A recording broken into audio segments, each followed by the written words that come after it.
If you think this has a happy ending, you haven't been paying attention.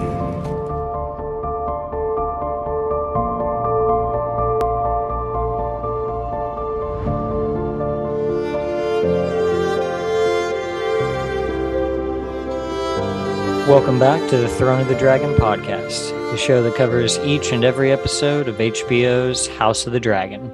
I'm Josh. And I'm Curtis. And we are back for episode 5. Oh, and this one was We Light the Way, which I never looked, but I'm pretty sure that's the Hightower house words. Oh, is it? Okay. Because I wondered where that was. So. Let me double check. Supposed to be alluding to.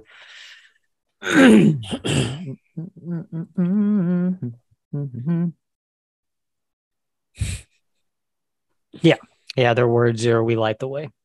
Oh, okay. That's our house motto. I had a feeling, but yeah. So the episode's called "We Light the Way." I got to tell you, we're starting to get in the sweet spot for memes in the season. Yeah. Like the first few episodes, like just people really reaching, just a lot of garbage memes. Right. But we're starting to get the good ones. The shit is filtering to the bottom. So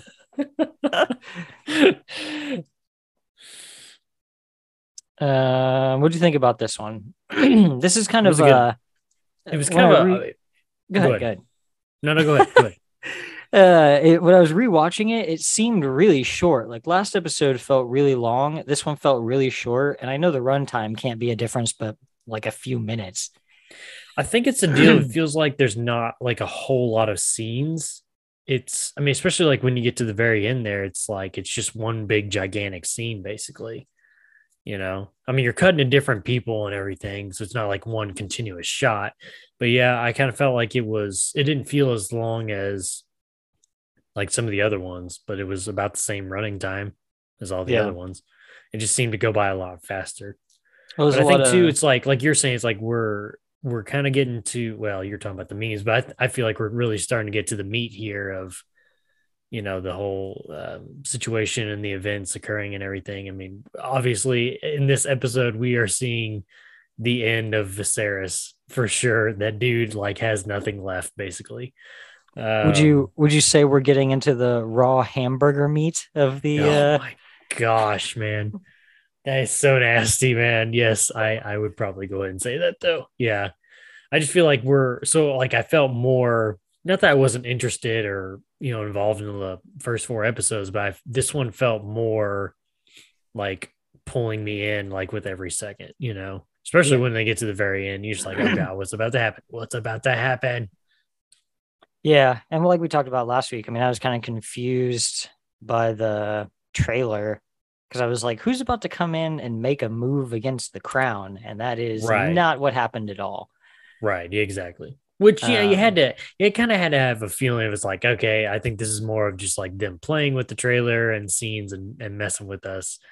But yeah, obviously something was going to happen. So yeah. Yeah. And I'm noticing that what they're doing is they're changing a few things from the book material. But with the same outcome. So, like in Game of Thrones, you might have seen some different stuff happen that caused a different outcome than what the books have said. But in this so far, I'm noticing that there's differences that don't affect the inevitable outcome. So one of them, actually, before we get into that, would you like to hit our new clip there? Oh yes, just let me hit us up here. Shall we begin? All right, yeah. Let's get into it. One of those scenes is our first scene of the episode between Lady Rhae and Daemon. In the books, the book, Fire and Blood, Daemon's not there. like Daemon's fighting the war in the Stepstones still when this happens to her. And I think it really is just an accident. Like it's a writing accident. She is unable to walk for several days, I believe it said. And when she does finally get out of bed, she just collapses and dies. Oh, wow. Okay. So in the book, it has nothing to do with him at all. I don't believe so. I didn't even see anything that like really alluded to.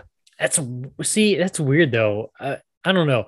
Maybe you can tell me because you were saying something about the differences between the books and Game of Thrones, and then now with this of House of the Dragon and Fire and Blood. Has George R.R. Martin come out and he works pretty close with both productions, doesn't he? He only worked closely with like the first season of Game of Thrones, I believe. Okay. Doesn't he has he come out and said he doesn't like that they've changed a bunch of stuff, or is he okay with it? Or yeah, I don't think he's super thrilled with a lot of the stuff they've done, which I'm sure not, and a lot of authors would be that way, I'm sure. But yeah, and he's even said that like the next couple books will be so much different than how the show put things, because like as he's writing, it's just taking him further and further away from anything that they did towards the end of the show. So right. So you've read Fire and Blood, right? No, I've only gotten like maybe a quarter of the way through it. So I've got too many different books going right now. No, I got you. So in the quarter of the way through the book that you've read, Fire and Blood, would you say that they paint Daemon kind of as I don't really want to say an evil figure, but in this one, it's like they're basically kind of painting him as evil. Yeah. I don't even think they've gotten to anything near the dance yet. Oh, I was still reading stuff about I can't remember who it was, like the first king after Aegon the Conqueror. Oh, wow. Okay. So, yeah. So in Fire and Blood, there's a lot more stuff to it, I guess, than just skipping from Jaehaerys to Viserys. Yes, it's a Targaryen history, and it's supposed to be as written by multiple maesters. Gotcha. Okay. But yeah, that's one of the scenes that's going to be different. And I think the show is going to try to paint Daemon as this character that you don't know what he's up to. You don't know if he's a good guy or a bad guy. Yeah, so that's what we talked about. And I feel like at the beginning, it makes it seem like it's going to be between him and Rhaenyra. But then it's like once you get, well, and this is probably from my perspective, because again, it's like I don't know anything about the show. I don't know anything about the history, but it's like once you get Alicent marrying Viserys, and then they bear Aegon the second, and then there's the whole deal of, well, a lot of people want him to be on the throne, but then there's still some people that want Rhaenyra on the throne. So it's more like, okay, well, it feels like it's really not between Daemon and Rhaenyra, but it's more between Rhaenyra and Aegon, which is what it ends up being, right? I believe so. Okay. I'm not saying that Daemon's totally gone, but it's like that factors into the fact of it's like we really just we don't have a good read on him because he's so unpredictable. So it's like who knows what side he's going to be on, or if he's doing his own thing, or if he's going to pick a side for his own gain or whatever. Yeah. So he's the wild card. He's Charlie. He's the wild card, man. Yeah, I literally never know what he's going to do. I did not expect him to show up and kill her this episode, but I noticed their bronze plating on their armor, and I was like, oh God. I was like, I bet that's Lady Ray. I bet that's the Veil. And then she's like, outriding. And I was like, what is this going to be? We know Daemon left King's Landing. So it's like, what's about to happen here? And as quick as I saw him, I was like, oh my God. Oh, no. Yeah. Maybe he's just going to make sweet love to her. Probably take not. me back, baby. Probably not. Psych. So yeah. Daemon shows up in the Vale. He causes her horse to rear up, and when it does, he kind of helps it fall backwards on top of her. Let me help you. Oh no, it's too far. Yeah. She's paralyzed, and for some reason, she decides it's a good idea to further taunt him. And so he caves her head in with a rock. Maybe it was more of like a deal. He knew she was paralyzed and she wasn't going to be able to do anything, and then he'd have to take care of her. So he decided, I'll just put her out of her misery. You gotta look the positives, man. You know, I mean, you never know. You gotta see things from Daemon's point of view. Right, man. After that, every story. Yeah. After that, we see Viserys on a ship. They're sailing to Driftmark. And yeah, the episode just kind of starts and ends with Viserys is not doing great. What do you think the last time he was on a ship?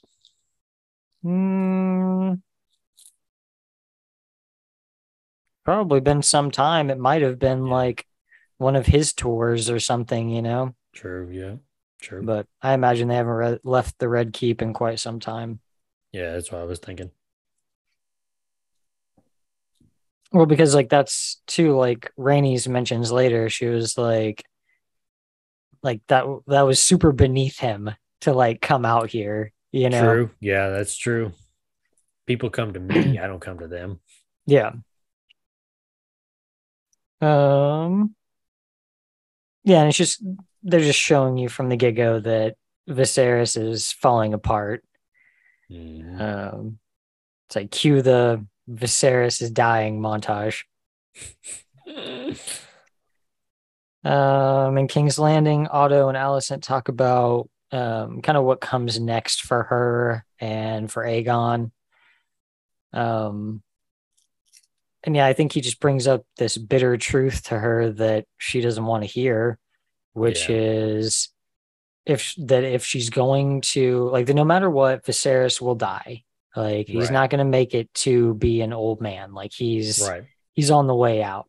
Right. And so there will be war whenever he dies, because there will be people who have sworn to defend Rhaenyra's claim that won't forsake that. Like there'll be houses like the Starks who stand with her, you know. And then the houses that are going to support Aegon because he's the male heir. Because he's a dude. Yeah, simply because of that. So we support him because he has a penis. That's pretty why. much.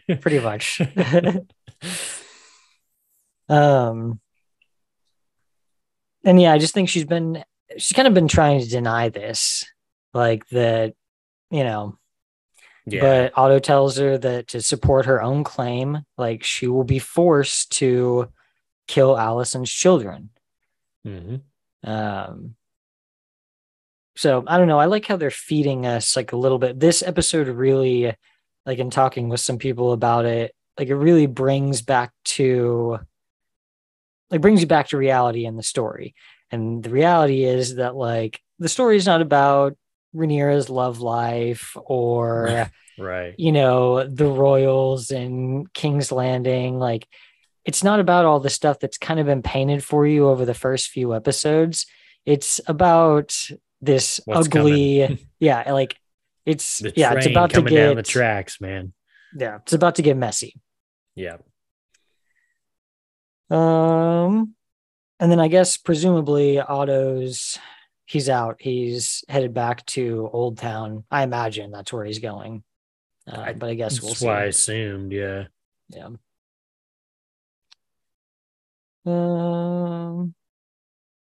So they make it to Driftmark. It's a pretty cool place.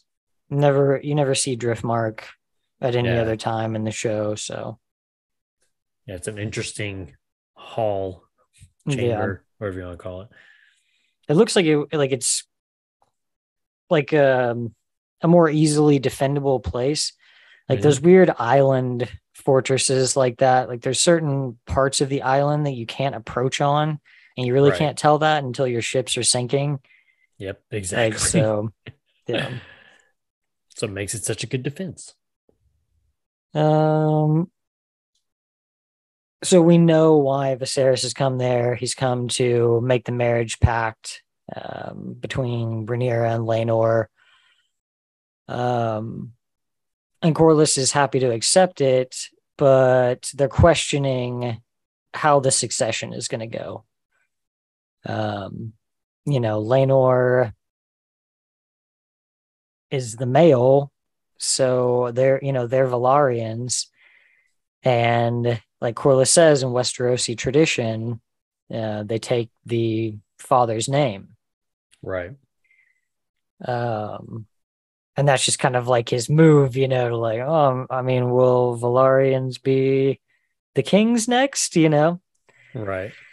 And basically the deal they work out is that all of their children will be named Valyrian. But at the time that their firstborn child, regardless of gender, ascends the throne, they will take the name Targaryen. Yeah. So that the dynasty continues on. Right. And because I don't really remember how everything plays out, I mean, if I think I remember right, I think Aegon might have been the king. But spoiler alert. Yeah. But there are, I can only think of one, but I know there's a few times that house lines are carried on through the female line, but they keep the name. Yeah. And then part of it we're probably going to see in the next Dunk and Egg story. I can't remember what it's called. Huh? What did you just say? Dunk and Egg. Okay, so what the heck? There's another.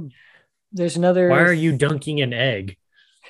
There's another 3 short books, like they call them novellas, that George wrote, that is also like kind of a prologue to Game of Thrones. Okay. The 3 together are called A Night of the Seven Kingdoms, I think is what they labeled when they put it all together. But it's, I can't remember how far before Game of Thrones it is, maybe like 90 years, maybe a little less. So basically between Fire and Blood and Game of Thrones. Yeah. Okay. And there's going to be a story in the next one kind of about that happening in Winterfell, where like the male Stark heir was killed and the line lived on through the females. Yeah. Okay. So like they took husbands, didn't change their names, and carried on the line that way. Okay. I didn't know what to make of Larys Strong, but now I do know what to make of him. Yeah. It was weird because you feel bad for him in the first couple of scenes that you see him. But then now it's like, yeah, I was kind of shocked. But then I'm kind of like, okay, is he being like mischief? Is he trying to he's telling the truth, so it's not like he's planting lies or whatever, but I don't know. He's stirring the pot for sure. Oh yeah. I mean, I think he's just trying to let Alicent know that he backs her. True. Yeah, true. Which I don't really know. I don't know. I get the feeling that Harwin Strong would most likely support Aegon also. Well, and that's what I was going to be like, okay, then how is it for their dad then? What do you think he supports? Yeah, I don't know. I feel like he's going to be different than his sons. I feel like he's because he's been steering Viserys the right way, Right. But also I don't think it's going to really matter because he's going to be old or dead like the next time we see him. True. Well, he was in the scenes for the next episode at least. He's bald. He's got like hair on the side of his head, but he's bald up top. Oh, okay. Yeah. So at least be in the next episode. Was there an actual trailer? Yeah. At the end of the episode? Yeah. Maybe it was because I normally try to watch it on HBO Max. That way I get like everything that HBO intended, like all the after show stuff. But I watched it on Hulu this time and it wasn't there. Yeah, it was there because this next episode is when we time jump. Yeah.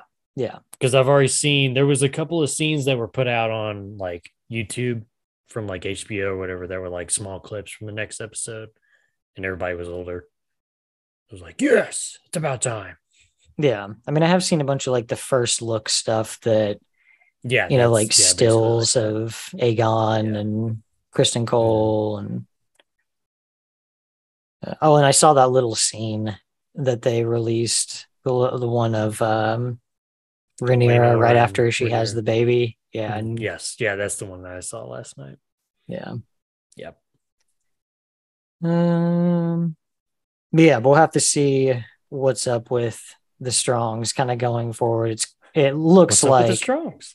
The sons are more in favor of Alicent and Aegon. Alicent. Okay.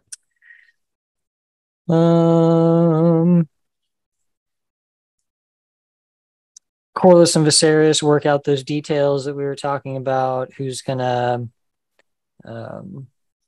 name's gonna be used, basically. Laenor and Rhaenyra. So this is when we find out that Laenor's gay. It's kind of like it made me think a lot of Renly Baratheon and Loras Tyrell in Game of Thrones. But I said as we were watching it, I was like, I would much rather watch this happening, like the two of them like kissing in the field or whatever, than what I had to endure with Game of Thrones between Renly and Loras. That horribly awkward shaving scene. There's this really awkward scene where Renly's like, it's like after, I think it's after Robert dies. It might not be, but I think it's after he dies, where they're talking about who should rule, and Renly's like, oh, it should be me. And him and Loras are just like having this talk, but he's like shaving his chest the whole time. Oh God. It's super weird. It's just super weird. Here, let me do that for you. Yeah. My lord, let me do it. Yeah. I thought it was funny though in this episode where it's like the play fight, pushing each other, and the next thing you know, it's like, oh God. Oh, I know where this is going. So Laenor and Rhaenyra talk about an agreement to make a deal that they're gonna make some kids, like for shore up their line, but they're both just gonna kind of do their own thing, relationship wise. And I think a lot of the marriages like in this world probably have a similar agreement, because probably so. It's an open because marriage. I mean they're political marriages, and these people don't like each other or don't find each other attractive or whatever. So it's like Daemon was telling her, like, it's really just a political arrangement. It's not that big of a deal. Yeah.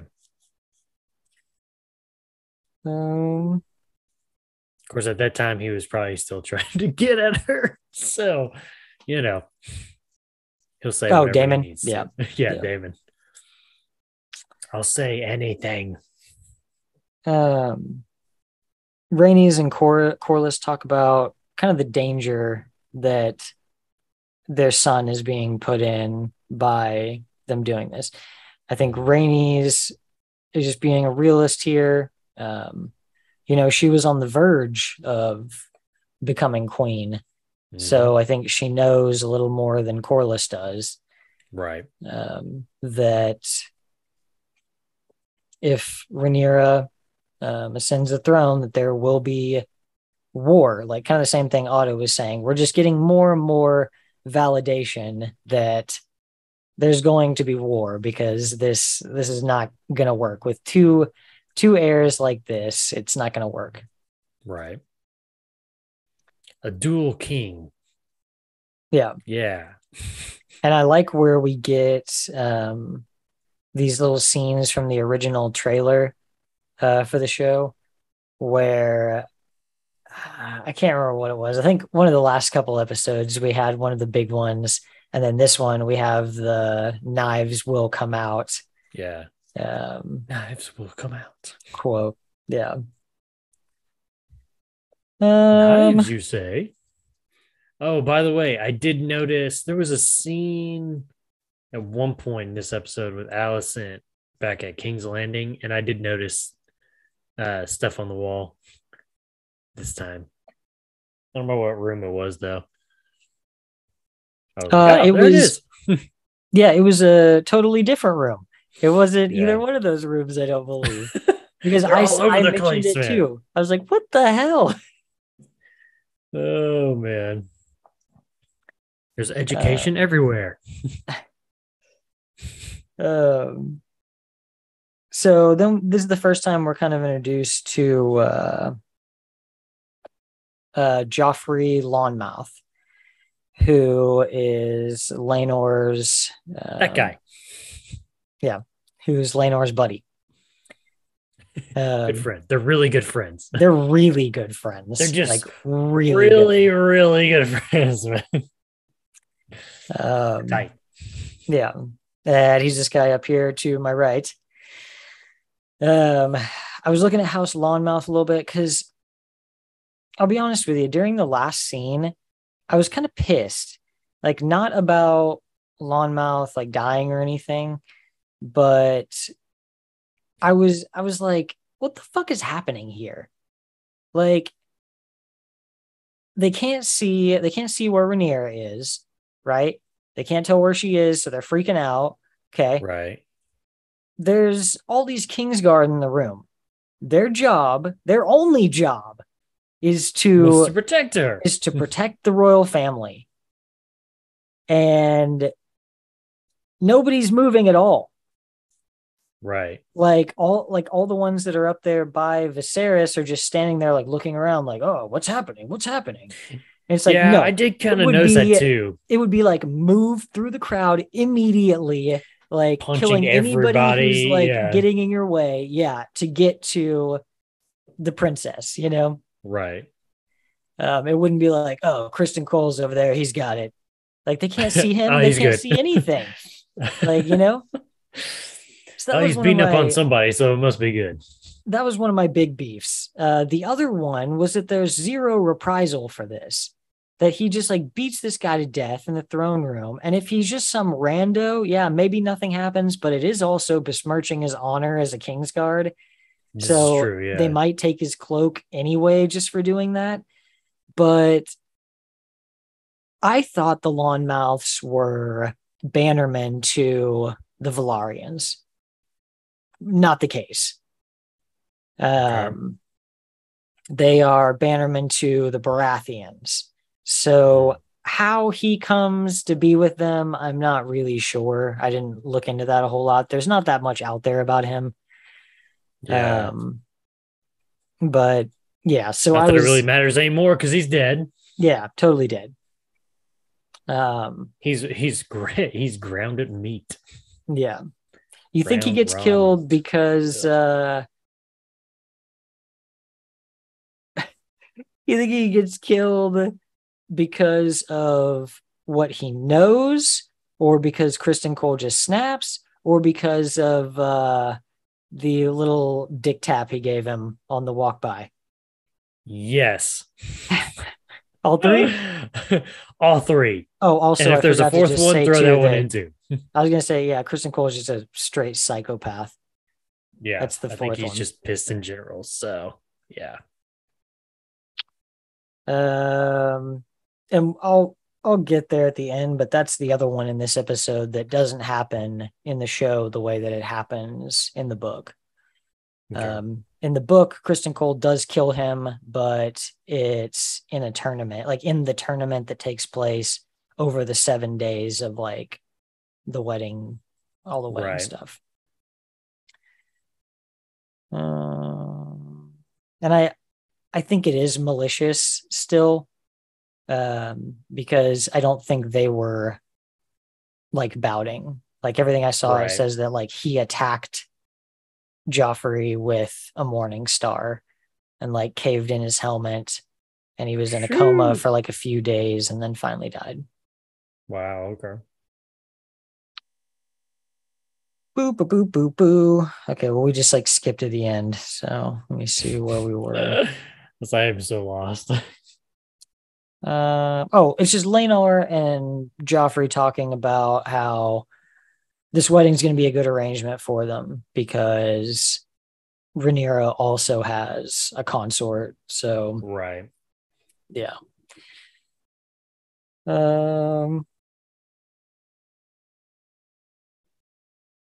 Oh God. Okay, so this is when Cristin Cole comes to Rhaenyra and makes his plea that they should run away together. Please. I made a joke that he was dressed like the dude in Little Mermaid. He was. Yeah. I love how it's true. Like standard ship attire: brown pants, white flowing shirt. Right. Yeah. Hair long. Yeah. Light beard. Yeah. This scene kind of gave me you won't know who this is, but Dario Naharis from Game of Thrones vibes. But he was more willing to, I guess now that I'm thinking about it, like he was more willing to like, he's like, I know you have to marry somebody for a political reason, but like he's like kings keep whores, basically, you know, like you're a queen, like I'll be there for you. So I guess it was a little bit different. Was that the dude that wanted to marry Cersei like later in the series? No. There's some guy. It's okay. I'd seen some. It doesn't even matter. It's Euron Greyjoy who at the end of the show is like trying to, he's like using his fleet he's basically or whatever to barter for. Yeah. Okay. Yeah. Yeah. I think that's who that was. Okay.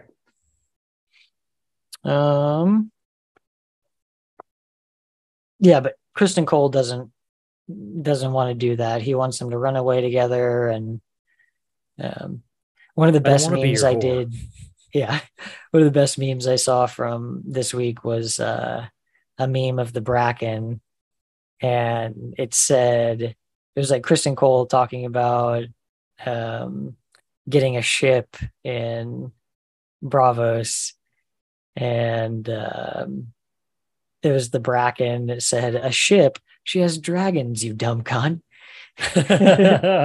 This is true. Yeah, that is true. Yeah.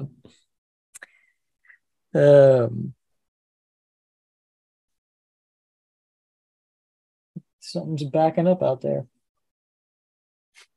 Looks like you're looking right at Joffrey. What are you looking at? What do you want?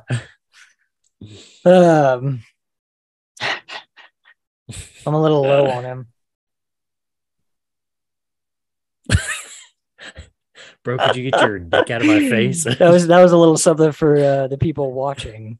If you're not watching, go check us out at Is Survived by Productions on YouTube. What are you doing with your life? Yeah, and she's not feeling it. At this point, she knows what she has to do. And she wants to keep him on, but he's not down.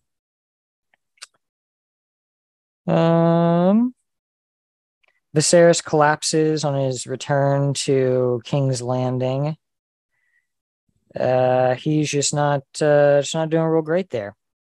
He's he's just passing out all over the place. He looks like shit. In that one scene in the bath, his arm looks so bad it looks like a fucking tentacle or something. Yeah, I was about to say, ugh. It's all raw. Not as raw as Joffrey will be, but it's raw. Yeah. Alicent questions Cristin Cole in the next scene, and a lot of pretty good memes from that too. It's like, Sir Cristin Cole, I was wondering, I did it. Or I fucked her. It was me. Yeah. So yeah, he spills the beans. She's just kind of alluding, but I think she's trying to ask him about Daemon.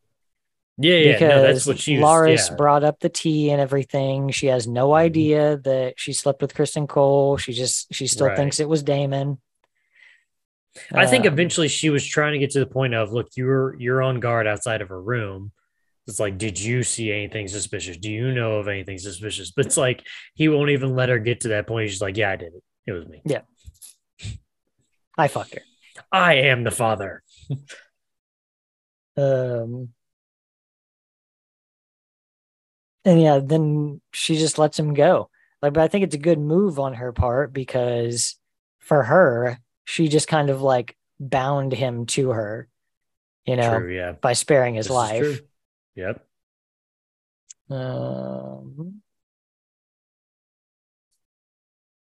Yeah, and then this is what we were talking about, Viserys just rotting away in the bath. Yes, there you go. Yeah. Talking to Lord Strong, who's now his hand. Right, because this is because Otto gets banished at the end of the last episode. Yeah, he's no longer the hand. Yeah, so I think when the episode started, I was like, called it, because it was from the beginning. Yeah. Oh yeah, it was on the ship. You can see he's got the hand of the kingpin. Yep. And he has this talk with him where he's just kind of talking about his legacy. He's like, what are they going to say of me? Like, I had no great transgressions in my time, no war. It was pretty chill. Yeah. So there's like not really anything to remember him for, Oh, they're going to remember something. When you're dead and gone, there will be something to remember. The king who rotted away. Well, not even that, but I think like the whole deal of like the king who basically, I mean, if there's going to be the war and everything, I mean, the first war in how many years you think? 70 or so far. But by the time we get to the, like, after the time jump. Right. Basically, you're going to be the king that is remembered by, or as naming a woman as your heir and basically causing a war over that. Yeah. They're going to remember you by something, buddy. I would say that, and I can't remember which Targaryen king it was, but I would say this one up to Viserys, because one of them legitimized all his bastards. Oh, like Lord. all of them. And there were a lot, like all over the place. Wow. And he legitimized them, and they took the name, instead of Targaryen, Blackfire. Okay. And so that's what spawns, what is it, like 5 or 6 Blackfire rebellions over the course of history. Is this before or after Viserys' reign? Oh, after. Oh, that king came. That's what I'm trying to say. So the king came after Viserys. Yeah, that's after. Because at least one, if not 2, of the Blackfire rebellions have happened by the time we get to Night of the Seven Kingdoms. Oh, Night of the Seven Kingdoms. Okay. Yeah. Okay. Or, at least a few of them. It must have been most of them. I'm gonna be honest, Sure. I don't know where that falls in the timeline. I can't remember. I don't remember where that falls. Okay. Where were we? Yeah, it's talking Viserys about in his the bathtub. legacy. Yeah. Tub time. Yeah, just kind of some of his regrets and stuff. He says that if he were a warrior,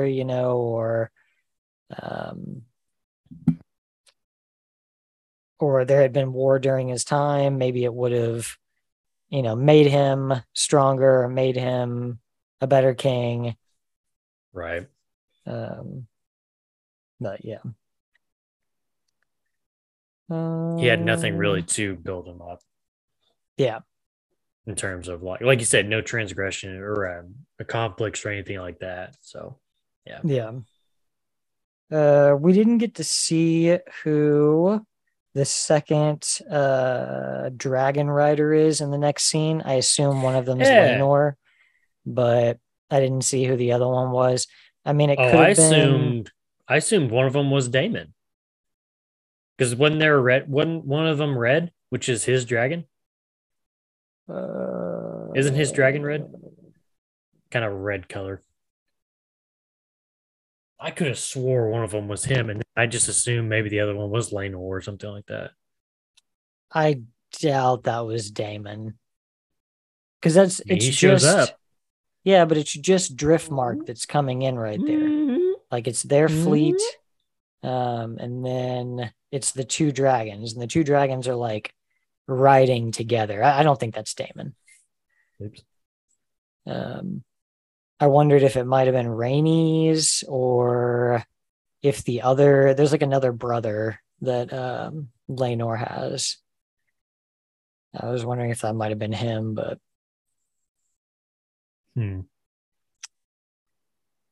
yeah, just a really badass scene. It's showing like the strength of House Valyrian. It's like their massive navy, right, and it's them coming in on dragons also.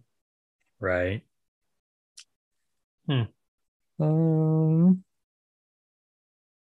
Everybody has their entrances in the feast. They call out the different major houses that are coming in.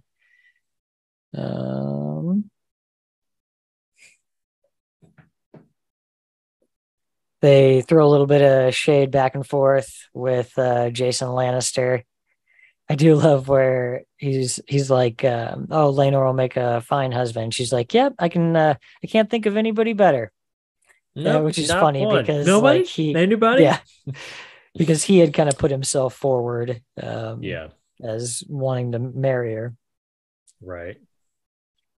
Daemon shows up because Daemon always just gets banished and then strolls back into the throne room. Because Daemon is Daemon. Yep. Well, who's going to stop him? Right. But one of the cool things I think is the dude from the very first scene of the episode is there too. I don't remember what his name is or what. Where he was talking to. Gerald. Yep. I think Royce? it's Gerald Royce. I think. Yeah, that's right. Yeah, because I like that confrontation. He's like, "Who are you? I don't. Never heard of you." Yeah, I'm Gerald Royce. Oop, never heard of him. No, I don't know what you're talking about.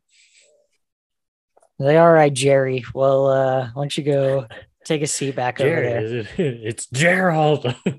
Yeah. I heard you. And we've been hopping around a lot, and then like we were talking about, this last scene all takes place in this room. Right.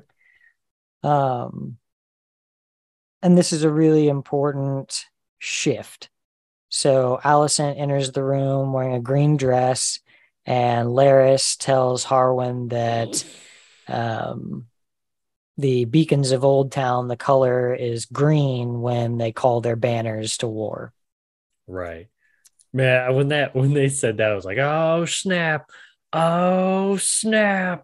Yeah, I was like, not good. And then it also made me wonder if like Old Town was about to make a move. Like if did you notice though had some people coming in? Right. But did you notice though when she went up to her uncle that he was wearing green too? Oh, was A he? bunch of them, a bunch of didn't them were notice. wearing green. Yeah. Yeah, so they're just trying to show their support to her. What up? What's up? We got our green on. Be like, okay, what? What's the gang in San Andreas? I can't remember that has their colors are like green. Yeah, I don't know. I can't remember.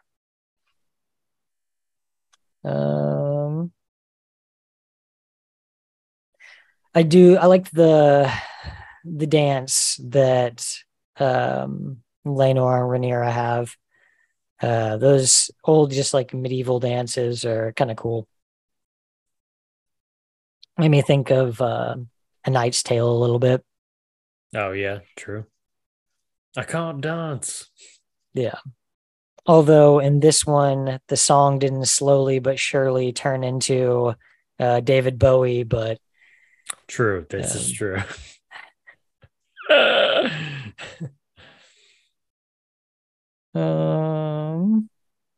Yeah, Alicent talks with her uncle. Old Town's with you. Sir Gerald accuses Daemon, and Daemon brings up his inheritance. So it'll be interesting to see what happens with that. That shut him up quick. Yeah, because since they didn't have any children, as her husband, he stands to gain her inheritance, which was all of Runestone, which is that castle and everything. Right. Yeah.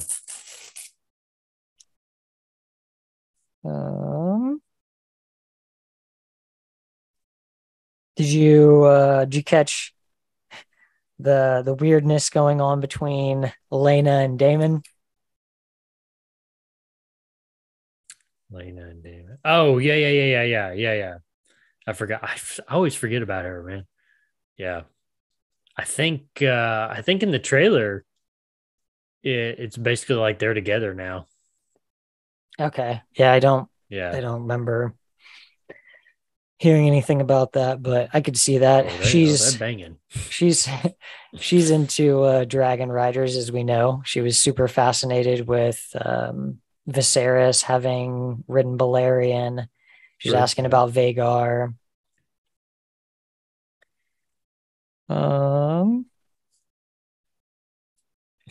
And then take a ride on this dragon, man. This is when we kind of start getting down to it. So Joffrey Lonmouth figures out that Cristin Cole is with Rhaenyra. Yeah. Yeah. And I don't think he's not trying to cause any problems or anything, but he's just trying to be like, hey, we're on the same side here. Like, we've both got a secret to cover up here. But like, what do you gain by that though? By coming up to Cristin Cole and saying all that, what do you gain? I mean, or what's even the point? You know, did you even have to go up there and say all that? I mean, hey, he probably didn't. I'm begging that guy too. You know, it's like, I know what you're doing, but I'm over here. You know, it's like, what does that matter? He probably didn't. In his head, he's probably like, this guy's like me. Like, he wants to keep their relationship quiet. He probably wants it to continue. And I just want to let him know that we're in this together. Yeah, we're all on the same page here, you know?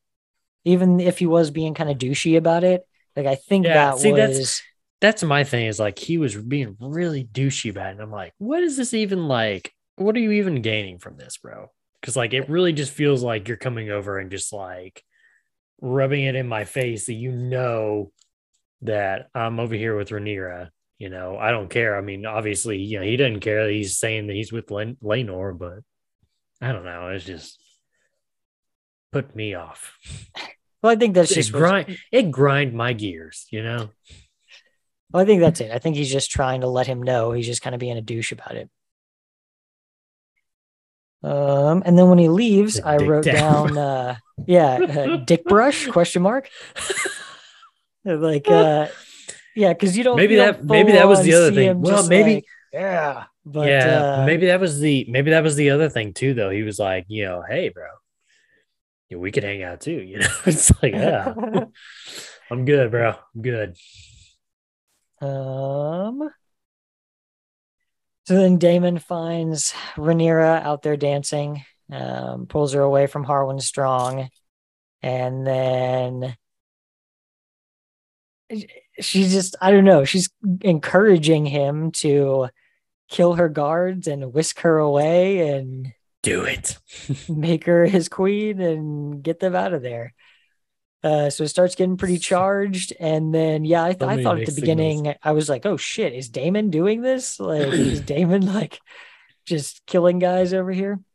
Right. But then the commotion starts and everybody's just kind of confused. And that's where I talked about before. None of this makes sense. Like, it was really weird. Like, well, like not even the Kingsguard, but like even like Viserys, like you would think he'd be shouting and be like, "Help Rhaenyra," you know, whatever, or stop or whatever. He just like, what is happening? Yeah, like and he's just like so dumbstruck, you know. Even if he couldn't get them to stop by just like yelling at them or whatever, you know, like that's what the Kingsguard are there for. Yeah, like, yeah. So I don't understand. I don't know. It's just really weird. It's really weird. I'm with you on it. And then Harwin Strong has to go in there and find Rhaenyra and drag her out. Like he's just the city watch. What the fuck? Like that's my big beef is I'm like, the Kingsguard are virtually useless in this show so far. The only thing we've seen them do is Cristin Cole killed a wild animal. Cristin Cole killed a person. You know what? It's only been Cristin Cole. Yeah.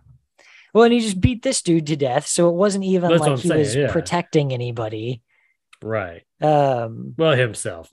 And then they like pull their swords out halfway whenever Daemon was gonna approach the throne. You know, like they're it's like virtually useless so far. Maybe that's a point of emphasis, though, by the writers. Like they did that on purpose to be like, "Hey, these guys suck." And the king at all times is screwed. I don't know. It's just like, it's very different. Or maybe it's just lazy writing. Yeah. I don't know. It's very different than what we saw in Game of Thrones. Like in Game of Thrones, they're like ready to go to bat.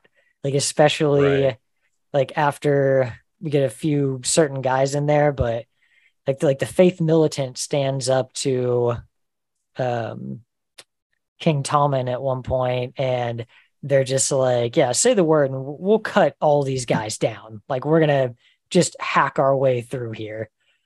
So yeah, I don't know. They're kind of useless at this point. And I hate this scene with them just like standing there and watching, just being like, oh, what's happening? Oh, we're on the job, aren't we? For all they knew, it could be Cristin Cole down there getting killed. True. Yeah. You know, so you got the princess and you got one of your guys out there, and yeah, so I don't know, I just didn't agree with that scene maybe there's some loyalty problems. You know, being a deal of like, I don't know. I really don't know, man. Because simply it's probably just the fact of the writers just didn't want to write it that way. Or something, you know. Not some deeper meaning, you know. And that it didn't like happen this way, the way George wrote it. So they're just kind of like making it up, you know. Yeah, this is true. But you would think something like that, when you're so detailed in these shows, you would think something simple like that would be accounted for. You know. So that's where I'm kind of like, okay, well, maybe there's more to it than just, oh, they just forgot to tell them to do anything. And so they're just standing there, you know? Yeah. I don't know. We're wasting too much time on this. We're nitpicking here. Viserys starts bleeding. His nose is bleeding.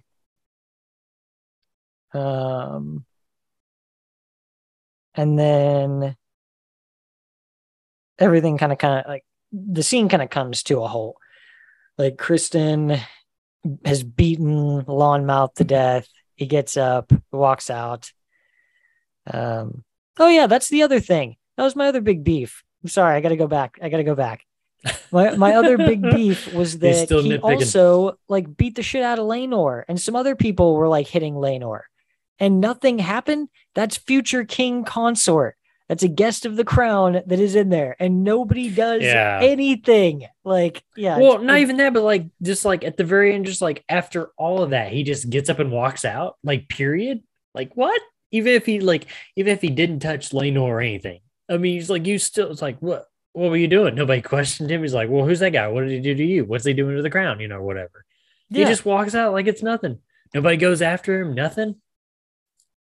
Yeah. It's poorly written to like the customs, like of all those things, customs of the King's Guard, customs of being under a house's protection. Like when you're there, like it breaks a lot of rules, and they could have easily like fixed that by just somebody coming over to be like, no, stop, or them like holding him to question it afterwards, please. or no. they could have easily fixed that. They could have brought him before Alicent and she pardoned him. They could have, there was some way to get around this.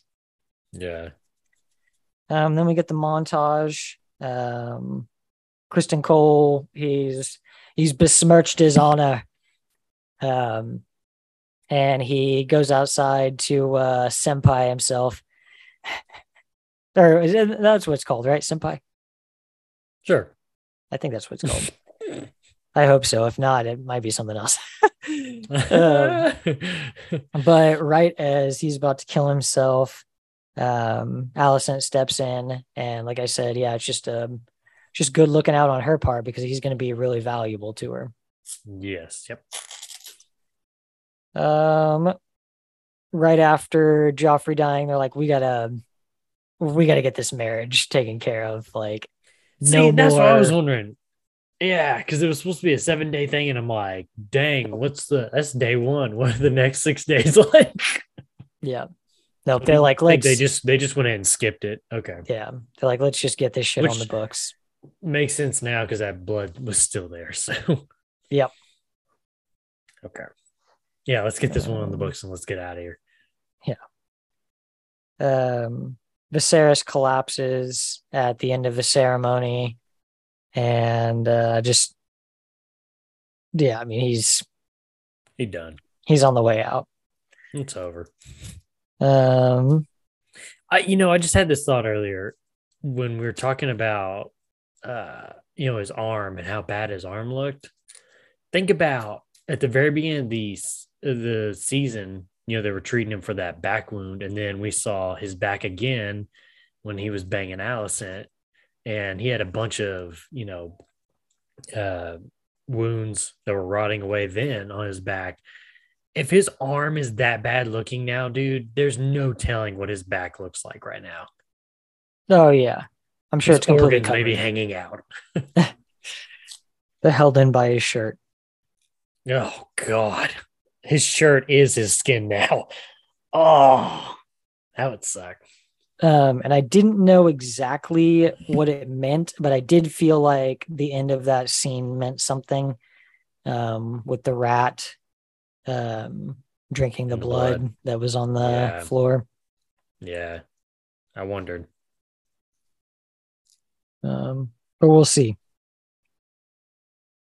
Time jump. Next episode. Are you ready? I'm ready for it, man. I'm ready. We won't have a completely new cast. They're not aging up everybody, or they're not adding new actors to cover that age difference for everybody. Yep. Yeah.